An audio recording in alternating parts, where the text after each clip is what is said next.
The idea of embedded journalism or embedded journalists has been with us for some time now,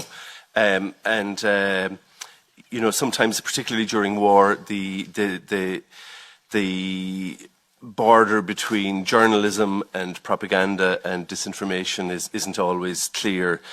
There wouldn't seem to me that there's much room for objectivity in a tank. So in view of that, I'm just wondering if the panel have any view on the Council's recent decision to sanction German bloggers Thomas Röper and Alina Lipp, and a Turkish media outlet, AFA Media, and its founder Hüseyin Doğru. I'm just wondering, I appreciate why it's being done. They're not necessarily outlets that I would turn to for information. But is there a danger that we emulate what we seek to counter when we take such measures? If we're, you know, because I would at least for years have expected measures sanctioning journalists or people who claim to be journalists but they are not, is something that one might associate more with Russia than with the European Union. Thank you, Mr. Manamara. Could you be more specific on as to all the speakers? You addressed your question. Well, I think we've already heard from Mr. Monique Ryland. Perhaps Mr. Marthos and or Ms. Rodina, whichever of them would like to answer the question. Or do they think that the line is sufficiently clear for us to determine these are journalists, these are propagandists, never the twain shall meet, and we're going to ban the latter? Je pense que, personnellement, et je ne parle pas au nom de la plateforme, je suis seulement... Well, personally, I'm not speaking on behalf of the platform, I'm the coordinator, so I'm speaking on my own behalf. I would tend to have a prejudice in favour of freedom of expression. If you look at the American situation, you've got the First Amendment, and I disagree with the absolutist interpretation of that First Amendment, but I would always privilege the need to support the broadest possible freedom of expression to the limit where it goes across certain red lines. And the red lines are set out in European legislation, the European Convention of Human Rights.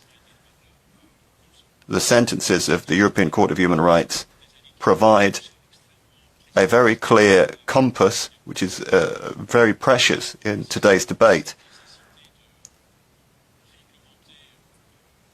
They state that we need to regulate discourse that incites violence or hatred. Hate speech is a crime in most European countries, and at the same time there needs to be expression of the largest possible range of points of view,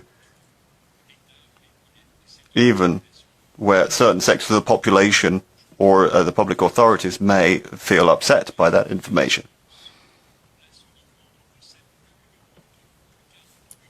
So that doesn't place it just in the framework of the European Union, but the broader framework of the Council of Europe. That's the organization I'm working for.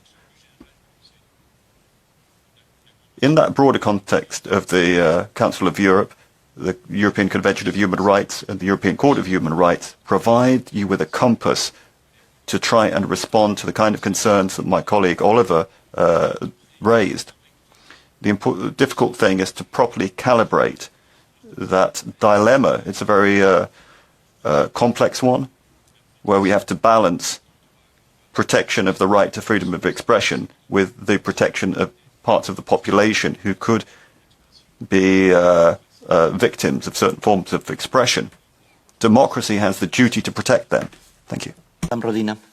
Briefly, please. I will briefly add, I agree with my colleagues, what has been just said. I would just like to add that, yes, I agree that it is a very slippery slope. Once you start banning certain content, you can get to censorship pretty fast. So the ways in which you can address the issue of disinformation is promoting media literacy, providing information to general public, to the readers, to the users of content, what is opinion, what is news, what is is investigative journalism. Then support fact-checkers, journalists, investigative journalists who are producing quality content and who are checking facts and who are sticking to the actual truth. And this complex of measures would help confront disinformation and harmful content, not banning it. Thank you.